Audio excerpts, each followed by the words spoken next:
Dahil sa paiba-iba ang panahon, hindi talaga maiiwasan na paulit-ulit yung ubo at sipon. Bilang allergy sa katulad ko na hindi na nawawala. Mabigat huminga. Amoy lupa yung kwarto.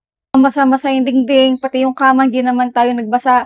Pero parang feeling na wet, pati yung sahig. Naku, kailangan mo na 'to. Salamat talaga sa social media at napapalawak talaga yung kaalaman natin. At meron palang klaseng ganitong dehumidifier.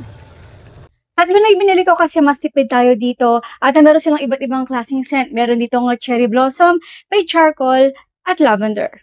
So since na maliit lang yung aking kwarto, isa lang nilalagay ko at i-update ko kayo soon kung hanggang saan na yung tubig nito at ilang weeks ang tatagal nito or months. Mas maganda kung ilalagay ito syempre sa safe place katulad ng ilalim ng bed or kahit saan na basta't hindi maaabot ng mga bata. Sa mga gusto magkaroon nito, ilalagay ko na rin link sa comment box section o dito sa ating stream. Bye! Update ko kayo.